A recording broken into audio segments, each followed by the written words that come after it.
Chapter 3. Queen Seryna of More Caley. The throne remembers, even if I wished it to forget. I stood before the great window of the Hall of Flame, fingers wrapped around the cold iron railing carved in the likeness of 1,000 fallen dragons.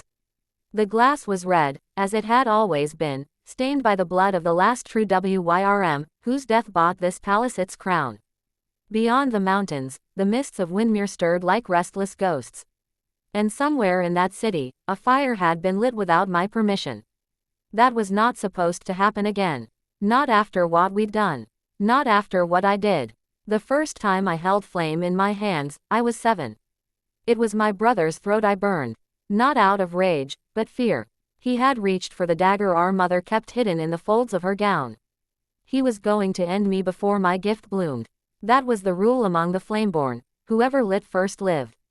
The rest were kindling. He screamed for a long time before he died. I watched, and I listened, and I did not look away. That's how you become queen.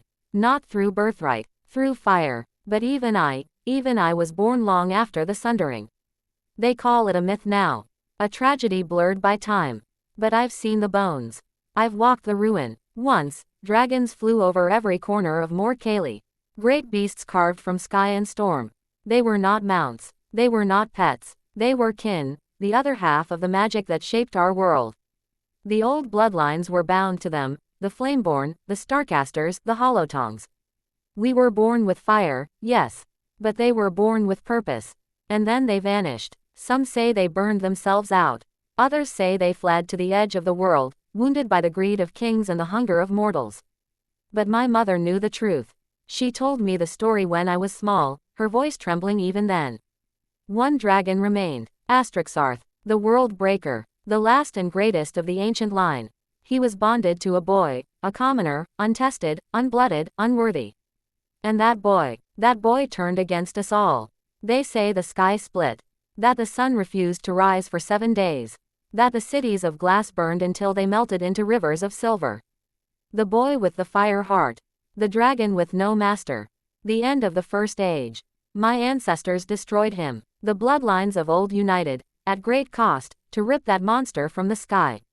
They buried him beneath the black spire, where even magic sleeps. The dragon too. They were supposed to be gone. But magic does not forget. And neither do I. I dream of it still. The wings blotting out the sun. The fire that turned oceans to steam. The voice that spoke in 1,000 tongues and made mountains crumble like sand. So when Reed came to me with those haunted eyes and visions of a boy bonded to a dragon, I knew. The story was repeating. History does not move forward. It spirals. And I will not allow that spiral to fall again. Not while I rule. Not while I breathe. He thinks I'm sending him as a knife. He doesn't know he is also the bait.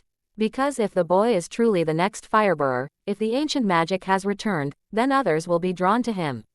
Enemies, followers, prophets. And I need to know who kneels, and who burns. Let Reed pity him. Let the city hide him. Let the gods hope he survives. But if I must choose between my kingdom and a boy with a dragon, I will choose flame, every time.